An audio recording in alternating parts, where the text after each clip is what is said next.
Salman al-Farisi radiallahu ta'ala anhu narrates something beautiful. He says, إِذَا كَانَ الرَّجُلُ دَعَاءً فِي السَّرَّاءِ ثُمَّ نَزَلَتْ بِهِ ضَرَّاء فَدَعَى.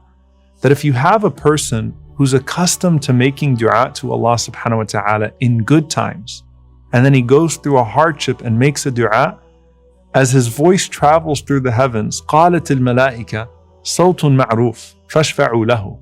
The angels say amongst themselves, that's a familiar voice. Let's go intercede to Allah subhanahu wa ta'ala on his behalf. But on the other hand, if a person is not accustomed to making dua in good times, فَنَزَلَتْ بِهِ ضَرَّاء فَدَعَى, and then a hardship visited upon him, and he called out to Allah, قَالَتِ الْمَلَائِكَةِ صَوْتٌ لَيْسَ بِمَعْرُوفٍ وَلَا يَشْفَعُونَ لَهُ. The angels say to themselves, that's not a voice that we usually hear. And so they don't bother to intercede on his behalf. I want you to ask yourself, how often does your voice travel through the heavens? Is it only when your world starts falling apart? Maybe the best thing you can get out of dua and hardship is a relationship with Allah that isn't dependent upon hardship in the first place.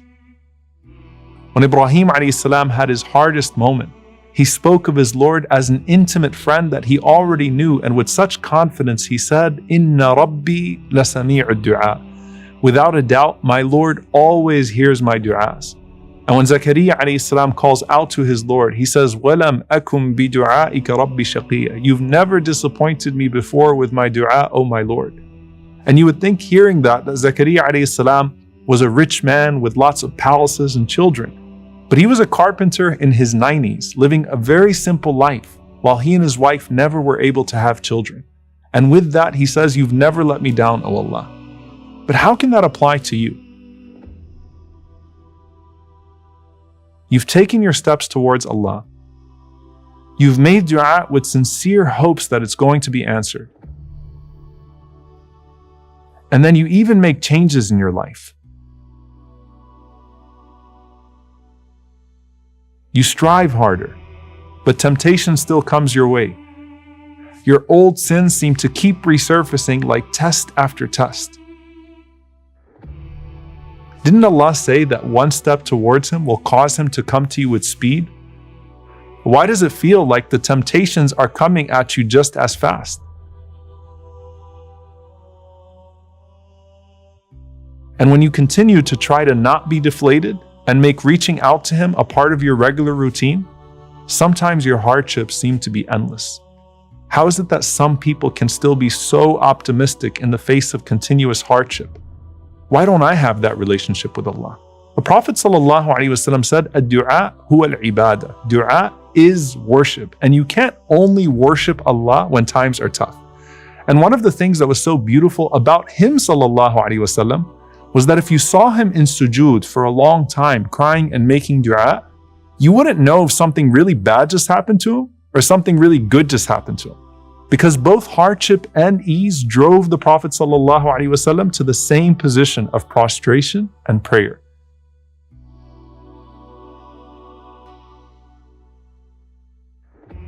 But for the rest of us, sometimes Allah prescribes the bitter medicine of hardship so that perhaps we can wake up and perceive the very purpose of our existence.